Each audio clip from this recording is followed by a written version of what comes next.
দেওয়া যাবে না, বিচার করা যাবে না। এই জন্য যারাই দায়িত্বে আছি আমরা পৃথিবীতে, তারা যদি মন মতো বিচার করি, আমার মনে হয় ওই কাজ না করে নফসের ধোকায় না পড়ে রিকশা চালানো ভালো। আমি আপনাকে বাঁচার জন্য বলছি, আপনি ধরা খাবেন,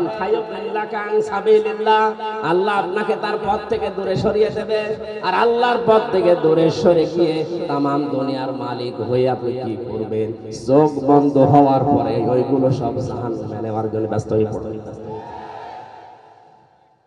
আমার ভাইয়ের জন্য আমাদের থাকা লাগবে কোথায়? আরো জোরে। আমরা জমিনে আছি না? নেই। আর আমরা জমিনে নেই। কেউ মসজিদে ঢুকে বসে আছি, কেউ খানকায়, কেউ মাদ্রাসায়, কেউ বাড়িতে। জমিটা যেহেতু ফাঁকা, এই জন্য তো মন মতো জমিন চালাচ্ছে তামাম দুনিয়ার জালেমেরা। এখানে যদি ন্যায় বিচার প্রতিষ্ঠা করতে হয়, আমাদেরকে জমিনে ফিরে আসা লাগবে। আল্লাহ আমাদেরকে হযরতে ওমরের মতো জমিনে ফিরে আসার তৌফিক দিন। জমিনে শুধু সে আপনি কি করবেন? অবতাগু মিন ফাদলিল্লাহ, আল্লাহর অনুগ্রহ তালাশ করেন। এই পৃথিবীতে আল্লাহর যত অনুগ্রহ আছে, দয়া আছে, সবচাইতে বড় দয়া হচ্ছে হালাল রুজি। এই জন্য হালাল রুজির কথার আগে আল্লাহ ওয়াসকুরুল্লাহ কাসীরা দিয়েছেন। হালাল রুজি কামাই করতে গিয়ে যেন আমাকে ভুলে যেও না, ওখানে আমি আল্লাহকে স্মরণ করবা। যারা আজ দোকানদারি করে, ব্যবসা করে, তাদেরকে আল্লাহ জানিয়েছেন ওয়াইলুল লিল মুতাফফিফিন আল্লাযীনা ইযা কাতালু আলান নাসি ইস্তাউফুন। ধ্বংস হয়ে যাবে দোকানদারগুলো যারা ওজনে কম বেশি করে, নেওয়ার সময় বেশি নেয়, দেওয়ার সময় কম দেয়।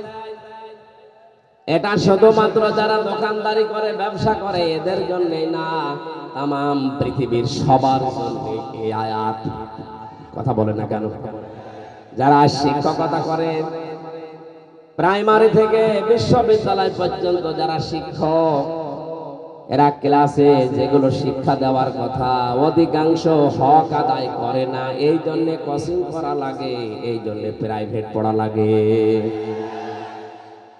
সরকার আপনার কাছ থেকে 8 ঘন্টা কিনে নিয়েছে। এই 8টা ঘন্টা যদি আপনি সঠিকভাবে যা পেয়েছিলেন ওইভাবেই দিতেন।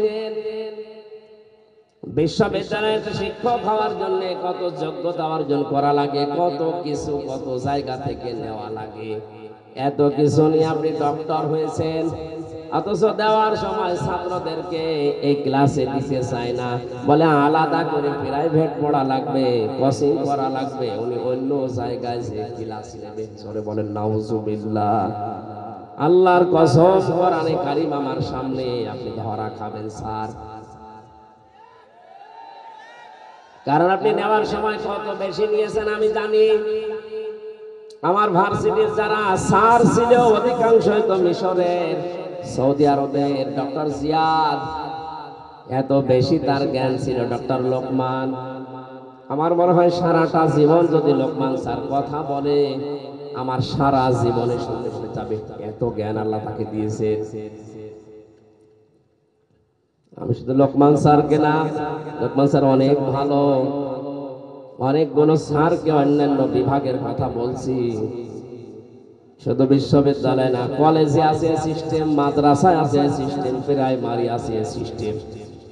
এরা নেওয়ার সময় অনেক কিছু আমরা দিতে থাকি, কিন্তু দেওয়ার সময় ঠিক মতো দিতে চাই না। এই যে যেখানে বসে আছি, এই চেয়ার, এই মেম্বার, এই মঞ্চটা, এখানে বসার আগে অনেক কিছু আমি কিন্তু নিয়ে এসেছি, পেয়েছি, দেওয়ার সময় ডেলিভারি দিতে পারছি না। এবার আসতে বলছে, মনে করছে হুজুরও ধরা খাবে। আমি তো ধরা খাবো, কারণ 1 ঘন্টা কথা বলতে হলে কমপক্ষে 50 ঘন্টা আয়াতের উপরে পড়া লাগে। আমি যত তথ্য পেয়েছি, এই যে প্রায় 10 পৃষ্ঠা একাধারে লিখেছি এখানে। এতগুলো কথা বলার আগেই আল্লাহর ওলিরা এসে বলছে হুজুর, এক হুজুরে আমি খেজুর। সুতরাং নেওয়ার সময় আমিও কম নেইনি, বিভিন্ন জায়গা থেকে অনেক কিছু নিয়েছি, দেওয়ার সময় আমিও ডেলিভারি দিতে পারছি না। আল্লাহ তুমি এই মঞ্চের হক আদায় করার তৌফিক আমাদের দান করো। কর্মজীবনে যে আল্লাহকে বেশি স্মরণ করো মানে ওজনে কম বেশি করবেন না, খাদ্যে ভেজাল দেবেন না। অনেক মানুষ আছে সুবহানাল্লাহ আলহামদুলিল্লাহ নামাজ রোজা এমনকি এ মানুষ তাহাজ্জুদ পড়ে, কিন্তু বাস্তবে প্র্যাকটিক্যাল লাইফে ওর কর্মজীবনে ও হালাল থাকতে পারছে না। আমার অনার্সের সার্টিফিকেট তুলতে গিয়েছিলাম বিশ্ববিদ্যালয়ে, মাস্টার্সের টানতে গেলাম, যিনি দায়িত্বে আছেন বললাম স্যার একটু সই করে দিলেই হয়ে যায়। আমারে বলছে হামজা তাড়াতাড়ি করো। স্যার আমি তাড়াতাড়ি করছি। কিছুক্ষণ পরে বললাম স্যার আমি গাড়ি ধরবো, একটু তাড়াতাড়ি দিলে ভালো হতো। তুমিও তাড়াতাড়ি করো, আমি জোহরের নামাজের জামাত ধরবো। আমি তো কিছু প্রথমে বুঝতে পারি না, ডাকতে বললাম স্যার আপনি কি ইশারা দেন, আমি তো তাড়াতাড়ি করছি। স্যার এবার মুখ ফুটে বলে ফেলছে হামজা 2000 টাকা বের করো। বললাম ও আপনি নামাজে যাবেন, জোহরের নামাজে জামাত ধরবে, আপনার এইটা আসল জামাত। সরকার আপনার কাছ থেকে 8 ঘন্টা কিনে নিয়েছে, দায়িত্ব দিয়েছে কি 8 ঘন্টার ভেতরে ছেলে মেয়েরা আসবে, সই করে সিল মেরে আপনি কাগজটা দিয়ে দেবেন, এইটাই আপনার নামাজ। এই কথা বলেন না কেন?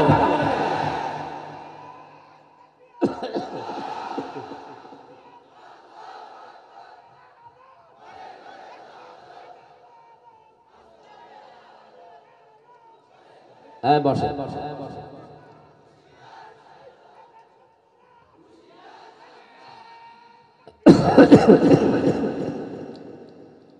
অথচ উনি নামাজ মনে করেছে ওই 5-7 মিনিট 10 মিনিট যেটা জামাতে নামাজ পড়বে ওইটাকে, আর এইটাকে উনি দুনিয়ার কাজ মনে করছে। এই জন্য আল্লাহ কর্মজীবনের আগে ওয়াজকুরুল্লাহ কাসীরা দিয়েছেন, যে কর্মজীবনে গিয়ে যেন আমাকে ভুলে যেও না, ওখানেও আমার আলোচনা আছে, স্মরণ আছে, জিকির আছে, ওইটা তোমার কর্মজীবনের দায়িত্ব। জোরে বলেন সুবহানাল্লাহ। জীবন যদি সফল করতে চান অবশ্যই আপনাকে এই 2টা কাজ করা লাগবে।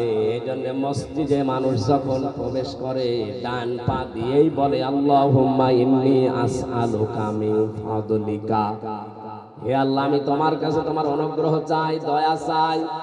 বের হওয়ার সময় আল্লাহকে বলে আল্লাহুম্মা আফতাহ লি আবওয়াবা রাহমাতিকা, হে আল্লাহ তোমার কাছে আমি এসেছি, তোমার এই ঘরে রহমতের দরজা যা আছে সব কিছু খুলে দাও। এজন্য আল্লাহর দয়ার রহমত পেতে হলে মসজিদমুখী হওয়া লাগবে, আর আল্লাহর ফজল অনুগ্রহ পেতে হলে জমিনমুখী হওয়া লাগবে। কথার অর্থ আমি বোঝাতে পেরেছি? রহমত পাওয়ার জন্য মসজিদ, রহমতের জন্য আরো জোরে বলেন। এখানে অশান্তি লাগলে আপনি মসজিদমুখী হবেন, 2 রাকাত নামাজ আদায় করে আপনি আল্লাহকে আপনার মুখের কথা, মনের কথা, দুঃখের কথা বলেন, এটা রহমত পাওয়ার জায়গা। আর যদি কেউ অনুগ্রহ ফজল পেতে চায় অবশ্যই তার জমিনে আসা লাগবে।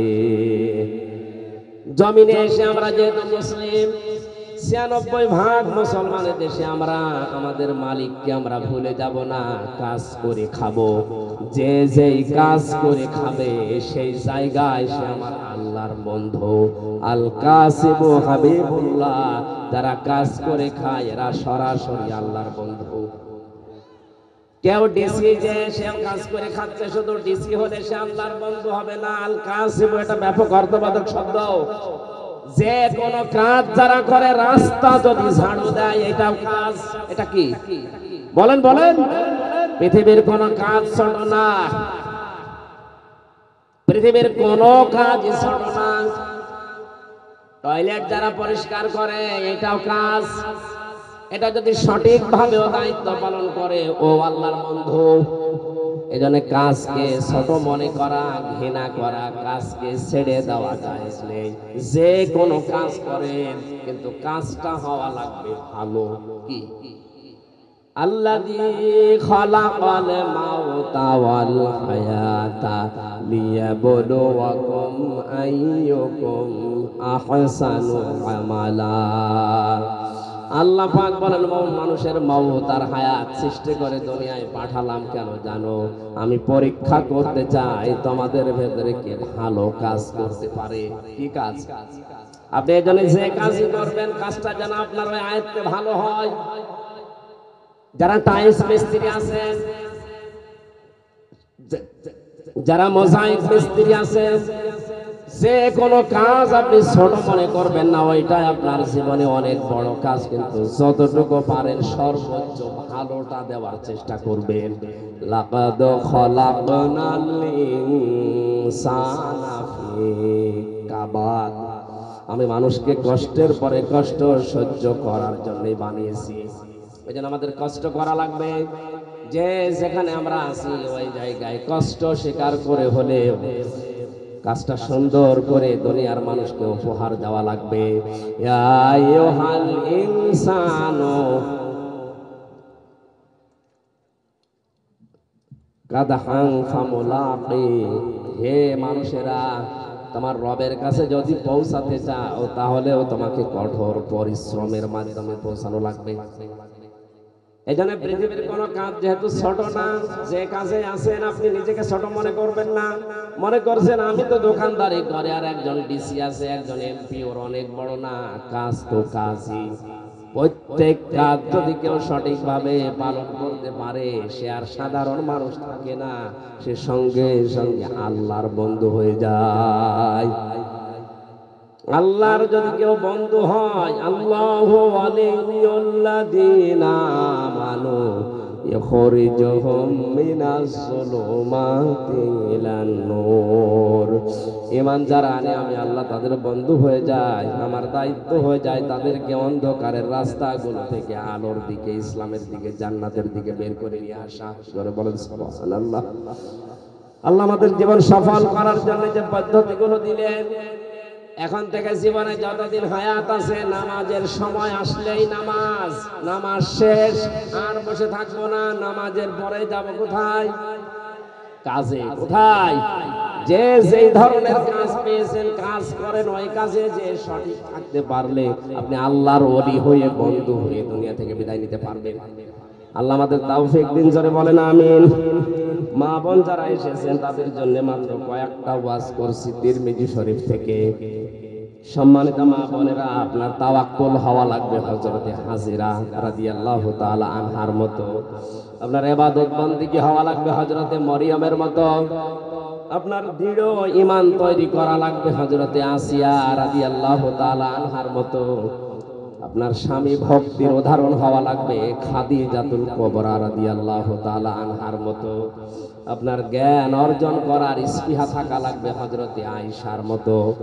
আপনার পর্দা পশিদা এগুলো থাকা লাগবে বিশ্ব নবীর ছোট মেয়ে ফাতেমাতুজ জোহরার মতো। আল্লাহ এই 6টা নারীকে নারীদের জন্য আদর্শ বানিয়ে দিয়েছেন। সিরাজগঞ্জ সহ বিশ্বের মা বোনদেরকে 6টা নারীকে আদর্শ হিসাবে মেনে চলার তৌফিক দিন আমিন। আমার শরীরের দিকে এবং কণ্ঠের দিকে কাশি যেভাবে হচ্ছে আমি আর কথা বলতে পারছি না।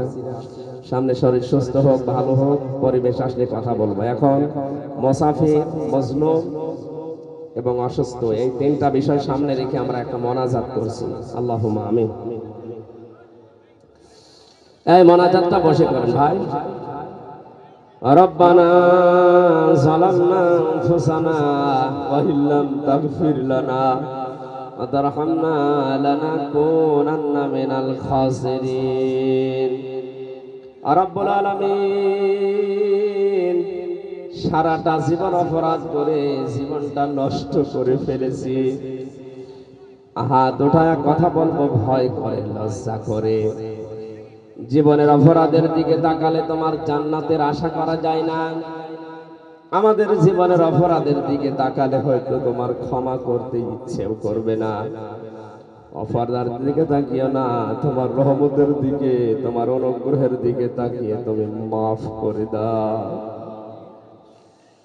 সূরা জুমার এই 10 নম্বর আয়াতে যে আদেশগুলো তুমি আমাদেরকে দিয়েছো, অক্ষরে অক্ষরে পালন করার সুযোগ এবং পরিবেশ তৈরি করে দাও। এই মাহফিলের আয়োজন যারা করেছে, শোনার জন্য যারা এসেছে, কিয়ামতের ওই কঠিন ময়দানে এটা জান্নাতে যাওয়ার একটা মাধ্যম বানিয়ে দিও আল্লাহ। সম্মানিত মা বোনেরা পর্দা আড়ালে বসে আছে, আল্লাহ তাআলা তাদেরকে এই 6 জন নারীকে সামনে রেখে জীবন চালানোর তৌফিক দাও। তাদের তাওয়াক্কুল তুমি হযরতে হাজেরার মতো বানিয়ে দাও। রব্বুল আলামিন তাদের স্বামী ভক্তির যে নিদর্শন, এটা খাদিজাতুল কুবরার মতো তৈরি করে দাও। তারা যেন স্বামীকে সম্মান করতে পারে সেই তৌফিক মা বোনদের দান করো। তাদের পর্দা পশিদাকে হযরতে ফাতেমার মতো বানিয়ে দাও। তাদের দৃঢ় ঈমানকে হযরতে আসিয়ার মতো বানিয়ে দাও। আল্লাহ তাআলা তিরমিজি শরীফের হাদিসটা আমাদের মা বোনদেরকে তুমি বাস্তব জীবনে প্রেক্ষাপটে এই দেশে মেনে চলার সুযোগ করে দাও। যত অতিথি আজকে এসেছে আল্লাহ, আমি কোরআন হাদিস থেকে সঠিকটা তুলে ধরার তৌফিক তুমি আমাকে দিয়েছো, আমি তুলে ধরেছি। এই মানুষগুলোকে তুমি মেনে চলার তৌফিক দাও। আমাদের অনেকের রোগ শোক আছে, বিশেষ করে আমি নিজে অসুস্থ, শেফায়ে কামেলা আজলা নসিব করো রব্বুল আলামিন। আমার কণ্ঠটা, আমার শরীরটা তুমি ভিক্ষা দাও, আমাকে জ্ঞান তুমি ভিক্ষা দাও। সহজ সরল ভাষায় অল্প সময়ের ভেতরে কোরআনের কথাগুলো তোমার বান্দা বান্দীদের বোঝাতে পারি, ওই তৌফিক আমারে দান করো আল্লাহ। মানুষেরা মনে করে নামের আগে মাওলানা মুফতি আছে, জন্য আমরা আলেম। আলেম হওয়া যেভাবে দরকার ওইভাবে আমাদেরকে কবুল করো। যে দায়িত্ব তুমি দিয়েছো, এই মেম্বারের এই মঞ্চের হক আদায় করার তৌফিক দাও। না জানি আবার কিয়ামতে তোমার দরবারে আমরা ধরা পড়ে যাই কিনা। আল্লাহ তাআলা আমার মা বাবা সহ যত মানুষ আমরা হাত তুলেছি মা বাবার জন্য, মেহেরবানি করে ক্ষমা করে দাও। যে বাড়িতে এসে বসেছিলাম ওই বাড়ির উপরে তোমার রহমত নাজিল করো। প্রশাসনের ভাইরা যারা এসেছেন, নিজেদের বাবা মা আত্মীয় স্বজন স্ত্রী পুত্র সন্তান গুলো নিজ নিজ এলাকায় রেখে যারা দেশ এবং জাতির দায়িত্ব পালন করে, আল্লাহ তুমি তাদেরকে দেখে রাখো। তাদের